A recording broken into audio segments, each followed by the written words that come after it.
everyone. Happy Wednesday. Thank you for joining me for episode 4 of my LinkedIn video series, Amplify Your Career. Today's topic is probably one of the most common questions I get from mentees and proteges, where they are dealing with the sudden departure of a sponsor that they have spent countless hours cultivating and developing relationships with.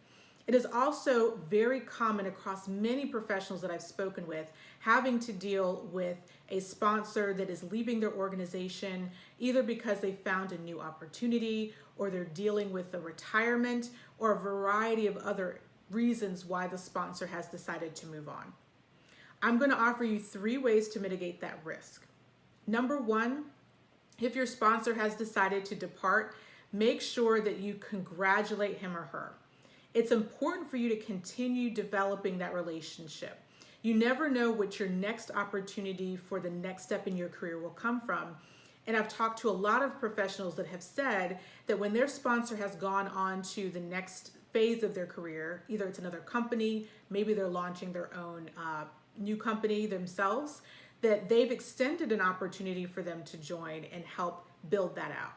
So your next career opportunity could come from that sponsor that is going on to their next opportunity. Again, you want to be celebratory, you want to be encouraging and positive for that sponsor and continue to cultivate that relationship even if they've moved on to the next phase of their career. And they can certainly serve as an external sponsor for you. Number 2, I would offer that you need to have multiple sponsors.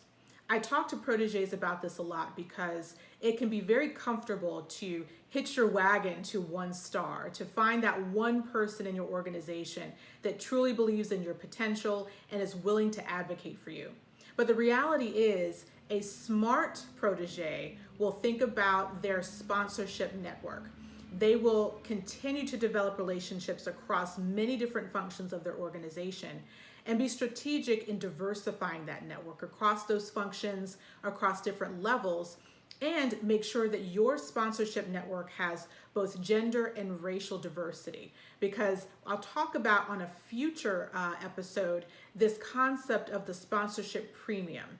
What happens when your sponsor is of a different gender or race than you. So that's really important to make sure that you think about in your network. How diverse is your network from a function perspective, but also from a diversity and inclusion perspective.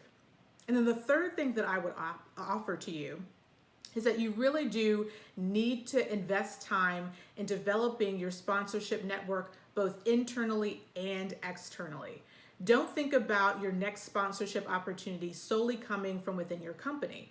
There are many individuals that you can meet through professional associations, through conferences, through speaking engagements, that again, you can start to develop those relationships with and build out a sponsorship network that is deep, wide, and both internal and external. I think if you do these 3 things very well, you will find yourself in a position to where if a sponsor decides again to take that next step in his or her career, you are not left trying to develop new relationships. You're constantly developing this web of sponsorship. You're constantly looking and finding opportunities to talk about your unique value proposition with a variety of different professionals at different levels. Those are the 3 topics or the 3 options that I offer to you as you're thinking about, wow, my sponsor left. Me personally, I've had many sponsors leave and go on to greater things. And I have continued to develop relationships with them. In fact, I just texted a sponsor of mine from a company I worked for almost 10 years ago to find out how she's doing, and she's having great success in her career. I look forward to learning more about what she's doing, but also to share and keep her up to date with what I'm doing. Another thing that I would offer is please invest in LinkedIn. This is not a paid advertisement. I think I've used LinkedIn very prominently to stay in contact with sponsors, to keep them up to date with my happenings in my professional career. It makes it very easy to stay connected. This is a great way for you to, again, keep up with what moves your sponsors are making in their career. That way you can create greater options for yourself for amplification. I want to thank you for joining me for today's episode. Next week, I'm going to talk about how you can convert a mentor to a sponsor, another popular question that I get from a variety of people. Again, thank you for tuning in today. Stay safe and stay healthy. Take care.